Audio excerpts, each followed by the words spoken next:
One of my students is a swimmer, and he went this year for the first time, and his mom pulled me aside one day and said, you know, this is most incredible. When he used to come in, he used to look at the surf reports and the weather reports, and suddenly it's a race to the international section of the newspaper, and we don't turn off the news. We don't go to Sports Center.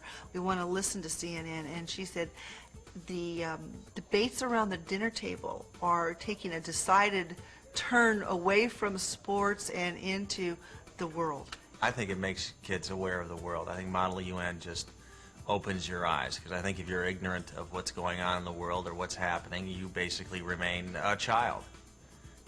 And I think you just see and learn and understand so much more as a result of it. I mean, how many high schoolers go to school and discuss the AIDS problem in Ethiopia? For once, you know, you kind of read the newspaper and pay attention to things going on. And I watch the news because there's a connection to it that I didn't previously have, where I could say, oh, well, this is what the UN's going to have to do about this, or, you know, they can't do that. It's against this charter, and this resolution says, you know, that's not possible. So it's definitely brought out my interest now that instead of just something happening somewhere, I know what's going to have to be done about that. Students pour their knowledge and writing skills into position papers. These 1- to 2-page summaries help outline their country's positions and lay the groundwork for speeches at upcoming conferences. A position paper is the most important part of the conference because it tells your subject from a historical point of view, from your country's point of view, and what you want to do in the future. With the bulk of research completed, the emphasis shifts from the written to the spoken word. Students must learn to draft speeches and learn how to give them effectively in preparation for upcoming conferences. Yet no one can doubt that the havoc wreaked and the toll exacted by HIV/AIDS do threaten our security. 30 million adults in the world and children infected with the HIV virus in 1998, and 21 million of those were in Africa. So there's an exponential increase in African HIV contractions and AIDS, and it's becoming a huge problem there.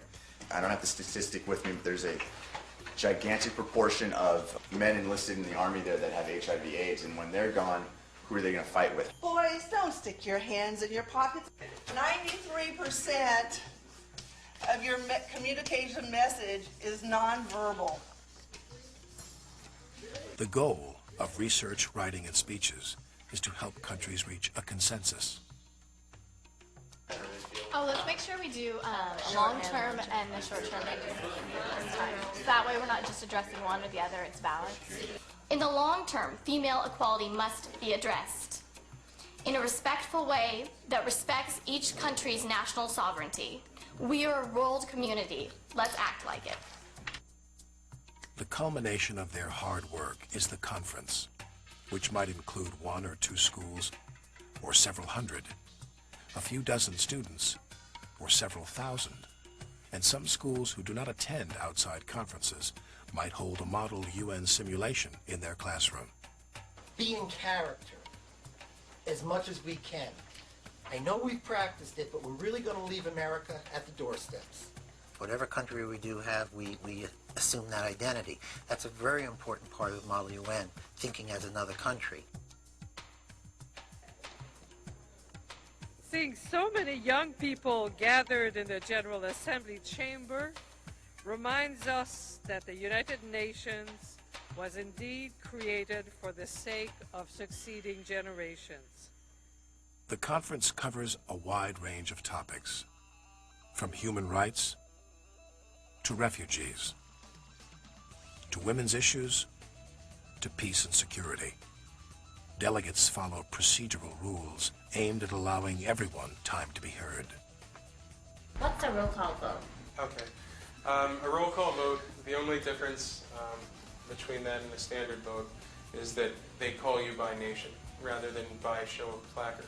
Haiti, Honduras, Hungary, Iceland, India. Students may vote on speaking time and time for responses. Recognized delegate from Brazil. You have the floor for 20 seconds. Thank you, Honorable Chair. 2 minutes is ample time to have for every delegation here to voice their opinion about the situation at hand. All those opposed? This motion passes. All those opposed? Motion fails. Delegates motion for a caucus if they want to discuss issues in a more informal setting. Thank you, Mr. Chairman. Motion for caucusing of 30 minutes. Students will spend a good deal of their time caucusing, gathering almost anywhere to discuss and hopefully reach a consensus. Some kind of diplomatic dialogue with France and Spain. I know it's going to be difficult. The goal of both formal sessions and caucusing is to present new ideas, gain allies from other countries to support your ideas, and move towards drafting resolutions. Both formal sessions and caucuses can become quite heated, but students in Security Council face even more tension. At some point, they may be faced with a crisis.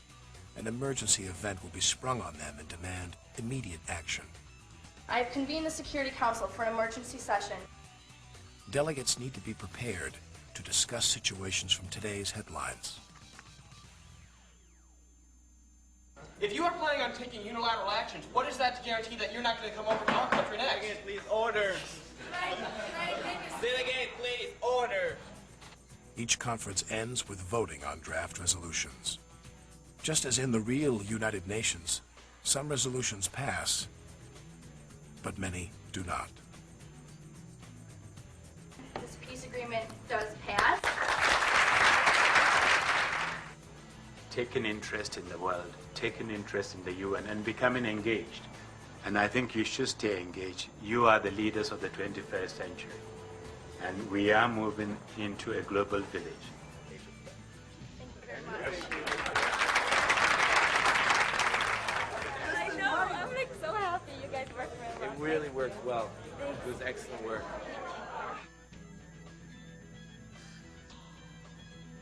You can come prepared, you can do research all year long, but when you get here, you realize that what really counts in all the international relations and negotiation is really interpersonal skills. Besides a learning tool, it's a great way to socialize with great people. You meet so many different people and they become such good friends with you. I email a number of different people from the conferences. We were in a restaurant having our team dinner, and a couple called me over and said, "Who are these people?" And I said, "Well, they're the award-winning Model UN team." And they said, we've been looking at them for a half an hour. We've never saw such a group of young people so caring to each other, so diverse.